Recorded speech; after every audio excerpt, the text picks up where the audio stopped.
We've got a purple boner. Mel and Sam finally confront their issues, and our boy Coop finally closes the deal in more ways than one. And we're talking about all that and more on a brand new episode of Unbinged, starting now.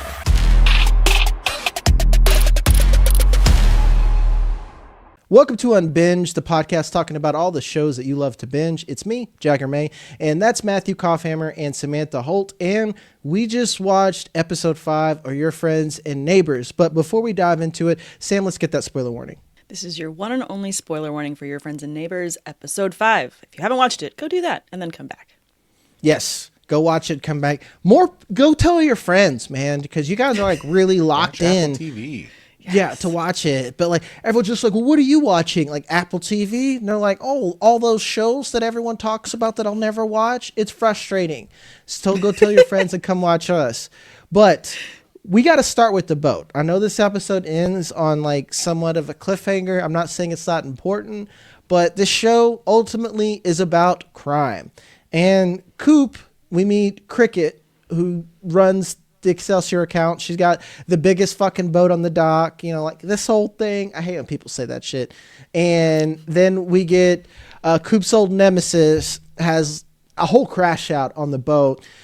Sam, we'll open up with you here. What do you think are the implications? And you said you have a theory about all this, right? About what's going to happen.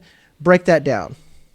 Okay, so there's so many implications, and they keep dropping these little nuggets about Excelsior, about, you know, Jack's accounts and different things. And I really feel like they're building these layers, especially with how Ash was very specific about wanting to get into the Excelsior account. And even after the boat where he says, I can't believe you didn't. I didn't even think you'd be able to get into there. I'm convinced that Cricket is Ash's ex-wife. Convinced. Like, you can't convince me otherwise. Like, I was expecting Ash to just pop out of nowhere and be like, and you're fucking my wife, the entire time, because of the difficulty to get in there, how quickly she was to pull Coop aside and say, I don't want any dirty money in here. And then later at the party, he said was off on his own, and she's like, oh, you got problems going on? And he's like, oh yeah, all this dramas. And she's like, oh, compared to my family? So I'm pretty sure she's convinced and lived the life of, obviously she's an Epo baby, but she's worked really hard. That's like the precursor. I'm positive that Ash got into her life, and then all of this shit went down with crime. And she's like, I don't want anything to do with you anymore. Get away from me. And so that's why she's so skeptical of Coop's new money, because she's like, this is smelling like something I have smelled before. So I'm pretty convinced that's going to be connected later. I smell a smelly smell that smells smelly. So. Yeah. Honestly, I didn't think of that connection, but I like it now you say it. Could you imagine if Coop woke up in the bed the next morning and Ash popped up? He was just like, so how was she? It's like, How was it? Like, My dead wife. Yes. No, I definitely feel like there's got to be a connection there as well, because the difficulty with which to get into Excelsior was kind of like layered in multiple times. But then also it got brought up that because of something else that Coop had done to mess up a deal for Jack with the Swiss, he's surprised that the company stayed afloat. And it was because of the Excelsior fund that they were able to stay afloat. So there's got to be something to that amount of money, because also Ash investing this crazy amount of money that he's investing back in there, it's got to come back around. I just feel like I'm right. I'm pretty convinced. My only pushback is that it seems that Coop and Cricket have a lot of history, and like, wouldn't he have known about Ash at some point? Wouldn't he have known about like a name change, you know, like, oh well, she's a former, you know, Ash or something. I don't know. That's my. I don't think that she's the woman that would change her name though. And when she references back in the day when they were together, Coop was married, so he was. The whole show begins with how he's talking about how focused he was on climbing the ladder and climbing and climbing. He was focused on himself. I completely believe that he would not have even noticed if Cricket is, you know, this obvious like, you know, billionaireess, and she's living her life and going around, and then she just comes around to parties or comes around to events, and he's like, oh, she's pretty and has a lot of money. I have a wife at home. And like, that's something she mentioned. She's like, oh yeah, you were a good guy back then. And he's like, yeah, things aren't the same now. But like, I definitely We also don't know how long they've known each other and how long. Have we ever found out how long Ash has said his wife's been dead? I think at one point he said I don't 10 think years. so. I think I want to say it's 8. Because obviously it's after Delilah's born. Delilah's what, 15-ish? Yeah. 16? So Yeah. we have to assume it's probably somewhere in the 10-ish year mark. So that's plenty of time for them to, maybe Cooper didn't meet Bridget until after that point. It's definitely one of the theories that I would throw around, so I can appreciate it.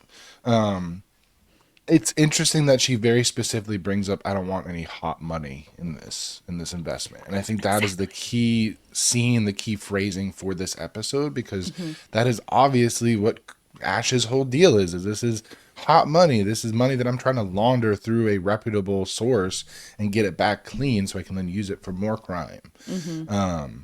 Now you introduce it into this larger fund that's international, and now you're not just dealing with like the IRS and you're dealing with all these international laws too. So this can cause problems for everyone down the line if things go wrong.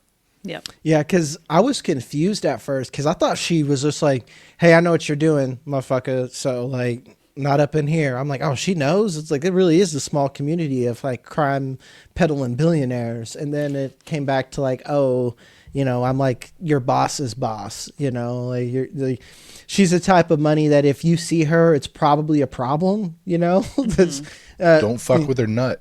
Yeah. Don't mess with my nut, Brennan. It's like a stepbrothers.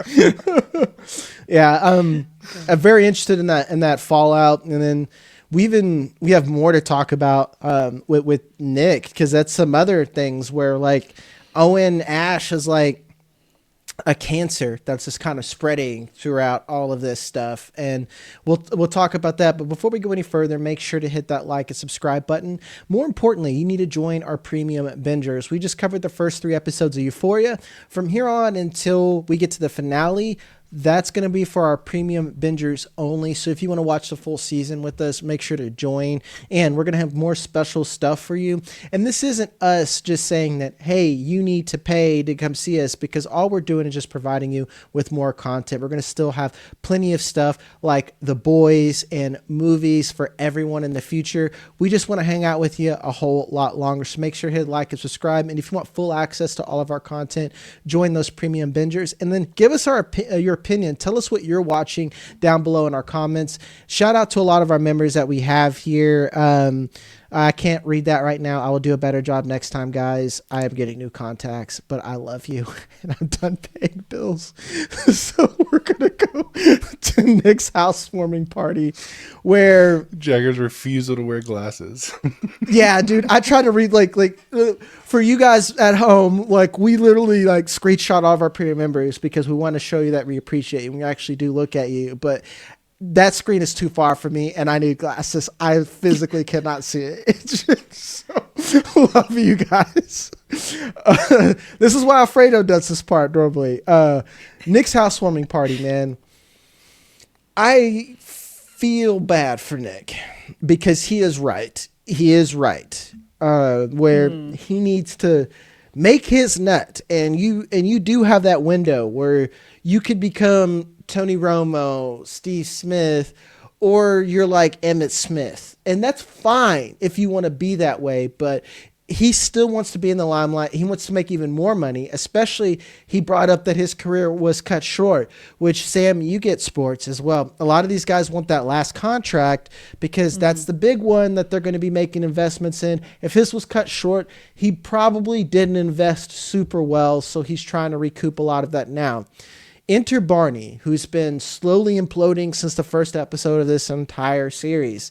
And Barney's like, hey, man, I'm trying to work this right so we can get you money that isn't more legal than the legal money that I want to get you to use. And yes. more importantly, Owen Ash is running his own audit. And I don't know if you guys know this. Shout out to Oded Fair, who comes in as a lawyer. If you guys don't know who Oded Fair is, the mummy, man. Like I loved seeing him. Silver Fox now, good for him, aging gracefully. Yes, comes in. That's going to be a huge problem. Protected the Yeah, He did age well. So, Kopf, I'm going to kick it to you, man. Looks good with salt and pepper. This is going to be a clusterfuck, my G. So what's your shot on here? Like, I guess we're at the point, what's going to fuck up first? Like, from Nick's point of view or from Cricket's point of view of that whole thing? Like, both of these things can't just work without a hitch. No, I think it's going to be Nick's going to implode first because A, Barney's trying to hide illicit money already inside the gyms. He doesn't want anybody to find out. Obviously, the audit's going to squirrel that out or sniff that out because I don't think he's been diligent enough to hide it because at this point he thinks he's still got time and plenty of leeway. The thing that worries me most, right, is when you show somebody like a Nick Brandis, who, like you said, is so invested and so wrapped up in like, I gotta strike while the iron is hot, that he can get bamboozled into a deal that overwhelms him and he loses majority stakeholder. He loses literal power over the company. He could end up being like literally shoved out of the as soon as a board gets put up, you get shoved out of the company completely. So you flash $30 million at him. He's like, I have to do it because it's too much money to say no, but it's going to blindside him when he realizes what he's actually giving up when he takes that $30 million. That's going to be a good thing. Yeah. And he's going to be the willing idiot where it reminds me of The Office when Jim tries to not tell Michael Scott about his plan, and then Michael Scott fucks it up because he doesn't know about the plan. That's going to be Nick here, where he's just like, he doesn't know anything, but he's going to have some questions, and those questions are going to pop up, and then what's going to happen? Drama is going to ensue in this tiny little community. Cough, go ahead.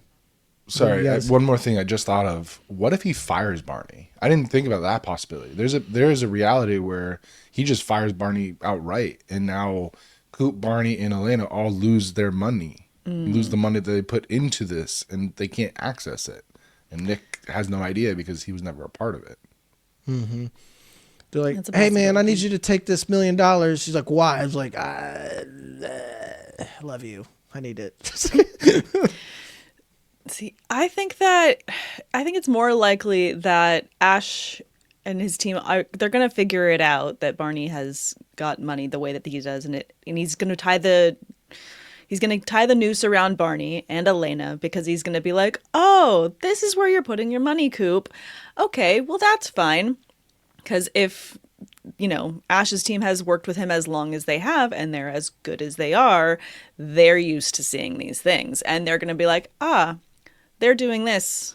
Leverage. And it's just going to be all leverage points where they're not going to be booted out, but Ash is going to have another hook in more people in each of them so that he can manipulate things the way he needs to. Mm-hmm. What is Ash's end game at this point? Is it Chaos. Just more money, more power? Like he just wants to sow seeds of destruction so he can be on top? Is it that simple? I feel like he's such a manipulator. That's why I think the Excelsior Fund and Cricket are such a big thing. I think it's all like this really long con to try and get back at his wife for leaving him. I think Owen Ash is like how big corporations tend to be, where we're going to buy this company up. We have no intention of actually growing this company, but we're going to funnel money and we're going to get everything we possibly can out of this. And like, it's just like, imagine Nick and all these people are cigarettes and he's just like burning through them until he gets all the nicotine he wants, throw away. Then he's going to go to the next pack of cigarettes later. And to bring it back to Invincible that we just finished, they're the Viltrum Empire. They're just going around, going to planet to planet, taking the resources, and then moving on. Exactly. It is everything's with his invincible. whole I only burn bridges conversation that he keeps having of what he does. So it's like, if you're just burning bridges, are you just going in and pillaging the cities and leaving? Because that could also just be what he's doing to this entire community. I genuinely think that's what it is. He's partying with them, sleeping with them. Like, Kov, you're exactly right. He is fucking Thrag, man. He's like, here's your future, Coop. I'm gonna come out here. I'm gonna fuck all your bitches. I'm gonna take all your money, and you ain't gonna do shit. And then I'm gonna dip out. I'm out. Bye. Yeah.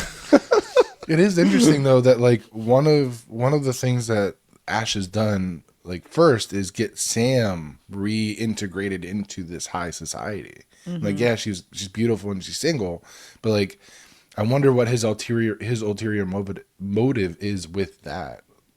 There's got to be something. Like, he feels very much both short-sighted and long-sighted. Like, he's got long-term plans, but he's also like a party animal, which is crazy. Like, that dichotomy between him is interesting because it's which one is the real him and which one is the facade. Coke Both is a hell of of a them. drug. Yeah, I was about to say, like, but you just described a finance bro. like Yeah. there's you not gotta two wolves inside of them. There is one wolf, and it is on cocaine. One wolf on cocaine, and chaos ensues.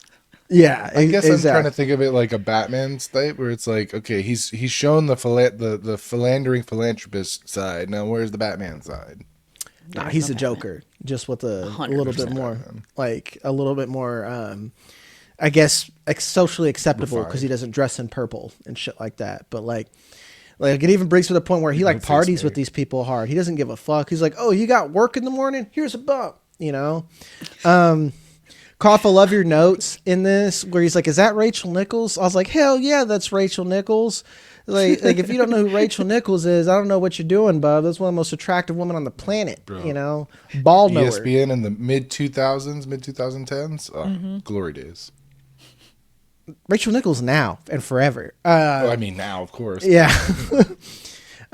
Which brings me to the other side of this party because we have Barney, we have Ash, and sometime with Coop dealing with stuff.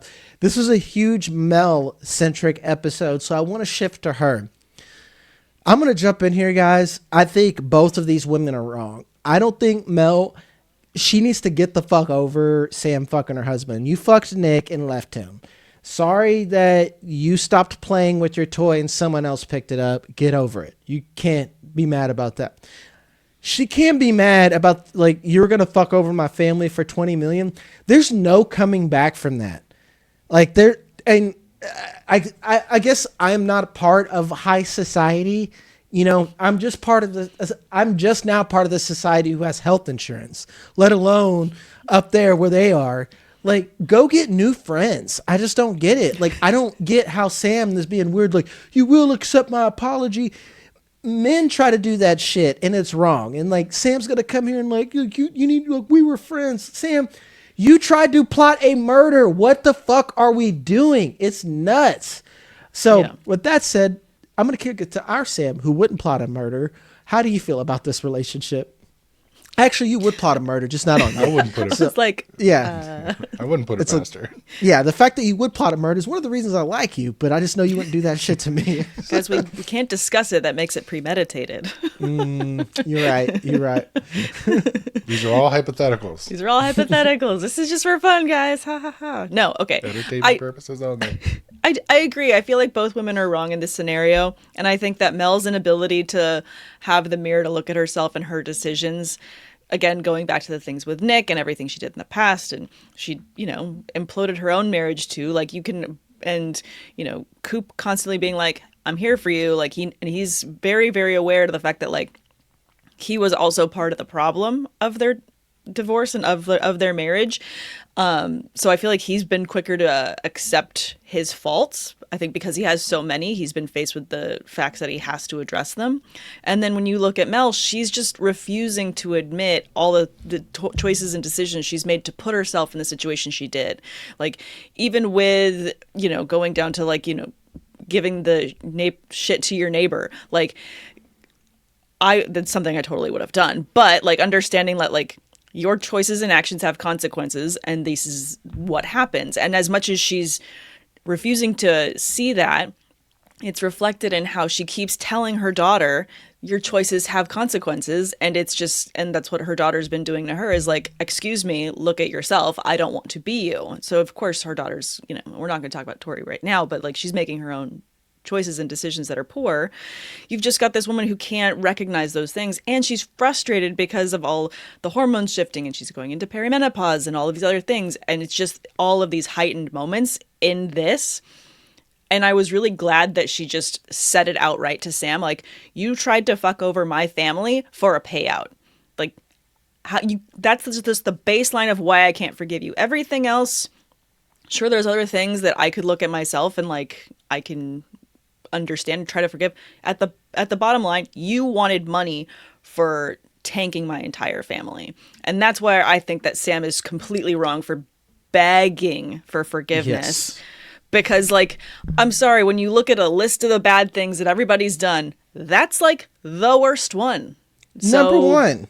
Obviously, that's going to be really hard to just forgive, and then we can all sit in a sauna and talk about who we're fucking. Like, no, like I can't get back to that. Which, Koff, I'm going to kick this to you here, where I'm not even just saying fuck Sam, fuck all these friends, dude. Like, they're like, oh, Dude, come on, shady Mel. friends. Yeah, you need to really move it. past this. You're hard to be around. It's like, what are you people? This is fucking nuts. I'd be gone. I don't know about you. So the thing is, they're all fake relationships. Even their friend, like none of their friendships are real friendships. Like you put the cards on the tables, like all of them are out for themselves. The only friendship that I kind of somewhat believe is Grace and Mel, but even then, I feel like Grace would drop Mel in a heartbeat if something happened. So a lot of these relationships feel very superficial, and that's I think the crux of this scene is like, yeah, there was a friendship there, but like at the end of the day, we're just superficially friends, and that's why Sam was so willing to throw Cooper under the bus for $20 million and didn't even consider how it would affect Mel and the kids, and really didn't care because it was about her at the end of the day. And the same thing with Mel. Like Mel is in her whole woe is me situation. My neighbors don't like me. My body hates me. My daughter hates me. Everything's going wrong and I can't get laid. That's Mel right now. So she needs to just fucking stop crying and pull up her big boy panties or big girl panties and like realize this is life. Shit happens. Move on. Either get yourself away from this group of people who allowed Sam back in, or fucking accept it and move on like an adult. Like, stop crying about it. That's what is, like, I get it. You're allowed to have a crash out. You're allowed to have those feelings. But, like, it's been, 3 episodes of her moping about? Like, do something. Be the change you want to see. So I just had a thought on that. I think that when you look at the whole environment that they're all in this community, I think that Mel has had this new realization because of Sam that everyone is so superficial to what you're saying. That none of this is real. All of this is fake, and I'm like alone. Coop realized last season. Yeah. Coop found that out last season. I think this is Mel's turn. 100%. I was just going to say, I think that's what the connection here is. The wool is being pulled back from being over her eyes, and she's seeing this community for what it is, and she's just so alone. And this whole episode, even her wandering the house by herself and then, being like kind of kicked out of the room with her kids or being at this party and going off by herself, she's realizing how alone she is in all of this. And I think that's going to help probably with some point of I wouldn't say reconciliation, because we're going to talk about that cliffhanger in a second here that is going to take us to episode 6. But I think it's going to bring her closer to Coop, because she's just going to have this very blatant, honest conversation with him of just like, none of this is fucking real. And then Coop's going to be like, cheers, I figured that out last year. And that's going to be another big part of their relationship. Ooh, goes back to my theory. Sorry, Jag, you are muted, by the way. Goes back to my theory that by the end of this season, we might see more of the family involved in his little crime syndicate. This makes me feel like all my questions, like, who are these people? Maybe the whole Sam and Mel clinging on to each other is because at least what they have is real, like at least they're being honest with each other. They're having and even before the whole plotting shit against Coop, and she was fucking Coop behind Mel's back, whatever. I'm not mad at Sam for that at all. She should be like in the clear for that. They were having real moments when they were high doing like hot yoga or some shit like that. And I guess I could see it if that was your only friend where you can have genuine moments with, and you're in this tight-knit community that like maybe you want to hang on to that shit. Again, like we're watching The Boys right now, and we like Soldier Boy and Homelander. It's like, why do these fucking people like each other? Because at the end of the day, what are they going to have is each That's other. all they got. Yeah. So I guess that does make a little sense. I do want to hit on Tori just for a second before we move on to the rest, because we need to briefly hit on Elena and stuff like that, and then we'll go to the cliffhanger. I don't care about Tori and her problems. She's environmental damage. That's all she is to me. But I think one way to clear this up, and Sam, you kind of hit on this, I think both Mel and Tori need to realize they're the same person. Like I think that Tori trying not to be her mom is exactly why she's being her mom. Like right now, she's like, look at you, you're blowing up your life and what's happening. So it's like, okay, Tori, like pot black. So you're going to blow up your fucking life and expect not the same shit to happen. That's all I got on that. Actually, it was very short of all I wanted to bring up on Tori. So. It's teenage angst. And like you said, it feels very, it's like what, the third, like fifth storyline in importance, if that, maybe even lower. It's really there just to cause interpersonal drama between obviously Mel and Tori, but also now we're seeing how it's affecting the brother, and we're going to see how it affects Coop, and now with the Coop's dad passing away, how is it going to affect the entire dynamic of the family? Is this going to make Tori have a realization like she's being a little twat and she needs to grow up? Hopefully. Because at first when she was like, I don't want to go to Harvard or Princeton, I was like, cool, like, yeah, be independent, be yourself. And then she's like, I don't know what I want to do. I'm going to do nothing. It's like, wrong answer. Like, do something that you want to do that you're passionate about, sure, but don't just do nothing. Yeah, beauty literally. School dropout. Shout to nice. I was just gonna say that on the subject of like what their storyline does, I think that it's a constant thing, and it's not just between mothers and daughters, but there's usually a parent and a child dynamic in a lot of different ways where it's like, oh, I'm becoming what raised me. And then there's a moment of the parent raising the child that sees themselves and they're like, oh, they're making the choices I made because they are watching me make those choices. And so there's got to be that parallel recognition when they recognize that moment. But then also you saw a similar one between Jack and Coop on the plane where he's so upset because he's watching his life through Coop now, and he's realizing his own mortality and how life has happened, and it's happened to him, and now he's watching it in the rearview mirror. I feel like there's a lot of those moments, even for Mel throughout this episode and the season too, of just watching life move past you and this big feeling of loneliness while others are players in the game. That's on me as a bad host. The Jack and his dick thing. That's he did have a purple dick that needed to get tapped and emptied. Sadness. I think that Jack is just so much more insecure than Coop that he's just like, I used to be you. I'm like, maybe in some sense as like, yeah, like I used to be young and have money and but like I just don't think that Hamm. Well, I've seen a young Corbin Burnson. He's not John Hamm, but it's more like Coop's appeal is that he's so relaxed, chill, and has the quiet confidence. He's not, like quite literally swinging his dick around. He's not doing the Nick Brandis. Here's a photo of me naked with a basketball, and that's the appeal. Both to be his friend. That's the appeal. I'm assuming, I'm not a female, of like what makes him attractive to the other one. When then you've got Jack, who literally fucks over Coop as soon as he can because he's insecure. Like it just like he just reeks of insecurity, and that's his problem. Like it's not whatever his other shit is. Like just be comfortable being old. Like combine that with the fact, think of it from Jack's perspective, right? He's like, I fucked this man over. I thought I ended him. Like I ruined everything. He's a year later. He's back like a fucking monster, like a Frankenstein monster. He's surprise, like, motherfucker. Yeah, so you got to know in the back of Jack's head, he's like, this motherfucker's coming for me. Like, I don't know how, I don't know why. He's playing it really cool, but he's coming for me. I know it because that's how Jack is. Jack is very much, he's an eye for an eye kind of guy, except for if you take one of his eyes, he's taking both of yours.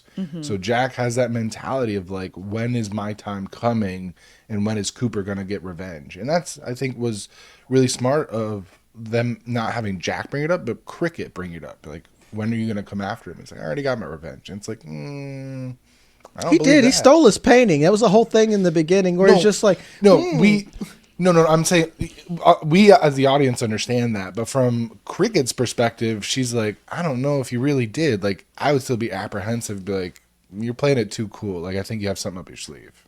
And that's why I think she's Ash's ex, because she's like, she knows how conniving some people can be and how much can people want for revenge. I'm convinced, guys. I'm convinced. Sam's If it taking happens, I'll buy you whatever you want, Sam. Whatever bottle of alcohol you want. It'll be bourbon. It'll be bourbon, Sweet. which I gotta mail you your shit. I keep like making a bigger box for you, Sam. I just need to mail it. Aw, you're gonna come to California soon. Just bring it and put it in the suitcase. It's like a whole ass carry-on at that point. I think that, at least from Jack and Coop's perspective, I wonder if Cricket sees their dynamic as a weakness for her to exploit, or as like as much as it is a risk. Because like to me, I'm like, y'all are so fucking messy. I don't want to deal with y'all. Like y'all go do this shit somewhere else. Is kind of how I would be. But like I wonder if that's like a whole thing for her, where she's like, well, if they're gonna be measuring dicks the whole time, I can get what I want while they're busy playing pocket pool with each Dicks. other. Exactly. Yeah. Exactly. So briefly we get Elena, who she's starting to feel like I'm having a hard time feeling where her shit's gonna fit in here, because right now she's trying to get her brother out. She takes money from whatever her hot ex is, Luis. or so. What'd you say his name is?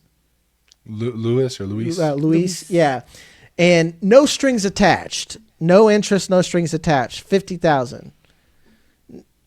What? No, like that's just gonna be a whole thing there. But then he immediately crashes out when Chivo runs away because they took my money. So Yeah. he immediately reneged on like no strings attached. Clearly the strings. Like you don't just give somebody 50,000 for nothing. Which that whole scene with Chivo sitting there belittling Elena's work, it's like, motherfucker, she's actually doing something. She's actually trying to make it better. You're just being a little bitch boy. And Chivo's totally being a little bitch, man. Like, thank you. I was like, this motherfucker so is annoying. Absolutely. Yeah, Absolutely. like At this point, I get Elena like loves her brother, but like if he were to get got, like it'd be better for her at the end of the day. I'd be like, boop, boop, boop, boop, boop. Hello, ice. No, I'm just kidding. That'd be fucked up. I am joking. That is not funny. It's a very serious matter. I guess, but yeah, it's like a whole thing. And I'm wondering when Luis, like, we have 3 huge fires: Nick, Excelsior, and then this little mini one over here with Luis. And I'm wondering, like eventually if they grow and like make the one big one. We got like what, 3 episodes left? 5? Like 3. So eventually we're gonna get a pop off here pretty soon. But let's finish it off with our cliffhanger. Coop's dad, who they animate us, and I didn't even know it. I was like, man, he is such a calming presence, just like this steady like glue in the family that keeps everything together, and he's dead now. That sucks for Coop. Koff, you brought up how this could send Allie off the rails now.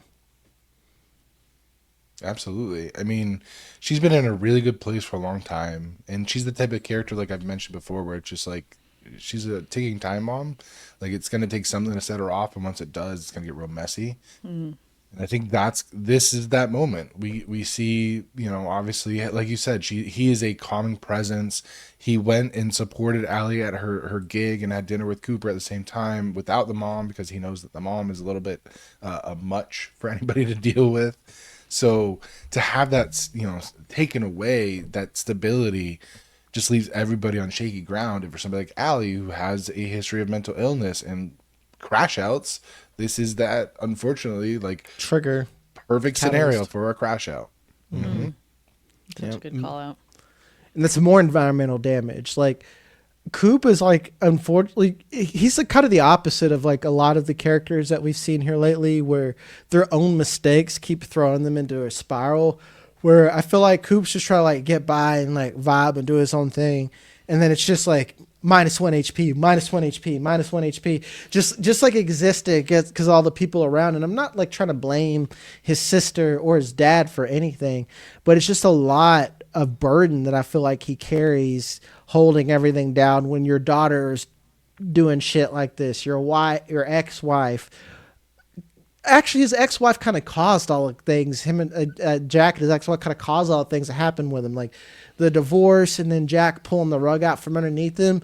He's just reacting all the time. And I think that's what makes me love him as a character, because he gets hot. Yeah, he will fumble sometimes. But for the most part, he reacts more appropriately than I think I could during this, this shit. The entire opening credits scene, like the entire opening credits of John Hamm just walking through chaos, and everything that he steps on or moves past or something explodes by him.